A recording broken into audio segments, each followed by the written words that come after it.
Pekerjaannya menemani wanita tidur setiap hari, namun ini legal karena tugasnya hanya menidurkan klien. Profesi ini disebut Chuan Bao. Lewat aromaterapi dan bisikan lembut, ia menenangkan emosi klien. Meski ada yang menggoda, ia tetap menjaga jarak demi kualitas tidur mereka. Saat waktu habis, ia segera pergi. 10 tahun berkarir, Awei bisa menidurkan klien dalam setengah jam. Ia profesional dan jujur soal bayaran. Baru selesai, bos menelepon untuk pesanan 4 jam. Demi hidup, ia pun menerima tantangan berikutnya. Tak disangka, Leia akan mengubah kariernya. Seperti biasa, Awei menjelaskan biayanya dan Leia membayar cepat. Awei menunjukkan bukti vaksin, berganti baju, lalu bersiap. Leia tampak gugup karena ini pengalaman pertamanya. Awei yang berpengalaman langsung memakai sarung tangan. Saat Leia menerima pesan, Awei menyisihkan ponsel itu. Penyebab utama insomnia. Tangannya pun lembut membelai Leia.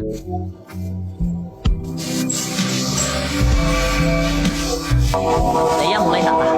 Namun Awei mendorongnya menjauh dan membatasi diri dengan bantal. Merasa terhina karena sudah membayar, Leia marah dan minta uangnya kembali sebab hanya berbaring sejam. Terbiasa hadapi pelanggan begini, Awei setuju batalkan pesanan. Ia menaruh isi paket di meja untuk hitung biaya. 2 sandwich, 4 lilin aroma, 2 minuman, 2 set mandi, plus 4 jam baju tidur khusus.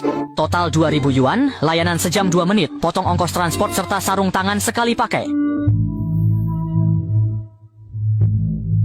Aku kejar petistris. Mendengarnya, Xiaomei makin kesal. Ia ingin makan pereda amarah, tapi saat buka kulkas, kosong. Dia melihat sandwich lawang. Uang sudah keluar. Kenapa tidak tidur dengannya saja? Kembali ke kasur, Xiaomei memakan sandwichnya. Lawang pun perhatian membuang sampahnya, lalu bersiap menidurkannya. Ia menyalakan aromaterapi serta penutup mata. Namun baru tenang 3 detik, Xiaomei kembali gelisah.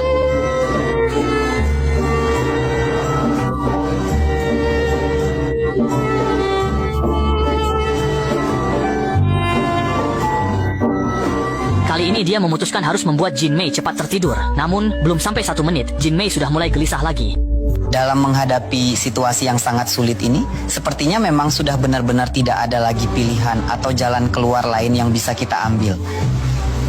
Nick mendobrak tradisi, buka sarung tangannya. Jin Mei tenang dan memejamkan mata. Esoknya, Nick sadar tertidur di ranjang Jin Mei. Ini kali pertama dia melanggar aturan. Dia buru-buru pamit dan kembali ke kantor. Ternyata, bos sedang marah karena rekan lain berhubungan dengan 8 klien hingga mereka ribut di kantor. Bahkan ada yang hamil. Bos memecat rekan itu. Nick tegang. Namun saat melihatnya, sikap bos berubah dan tidak menghukumnya atas pelanggaran tersebut. Bos malah menambah komisi Nick. Jin Mei memberi Nick bintang 5 dan memperpanjang layanan sebulan. Sebulan itu, Nick rutin ke rumah Jin Mei. Lama berinteraksi, Nick tahu Jin Mei baru kehilangan kekasihnya. Pacarnya berpacaran 10 tahun tapi tak mau melamarnya. Jin Mei yang sedih memilih mundur.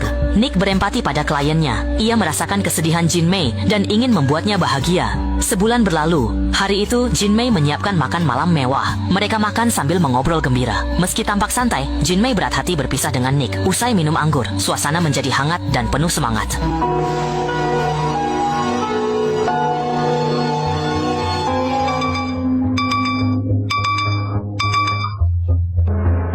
Lonceng pesanan berbunyi di saat tak tepat. Nick pun menerima tugas baru. Ia berpamitan kepada Jin Mei. Sementara Jin Mei berlagak santai memberi tip. Namun, di rumah pelanggan berikutnya, Nick tak fokus karena terbayang Jin Mei. Sebulan bersama membuatnya jatuh hati. Dulu, ia robot pengantar tidur tanpa rasa. Namun kini ia tersadar.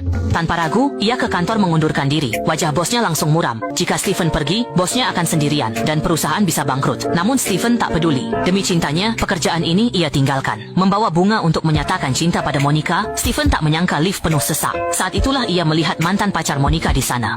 Ia menggenggam seikat bunga. Pertemuan ini membuat Stephen gugup. Ia harus segera bertindak. Tanpa ragu, ia menaiki tangga, ingin mendahului mantan pacar Monica. Namun, takdir tak berpihak. Ia tetap terlambat. Sebulan berlalu, Monica sembuh dari patah hati dan menerima lamaran mantannya. Sementara itu, Stephen memilih kembali ke perusahaan dan bekerja sebagai pendamping tidur.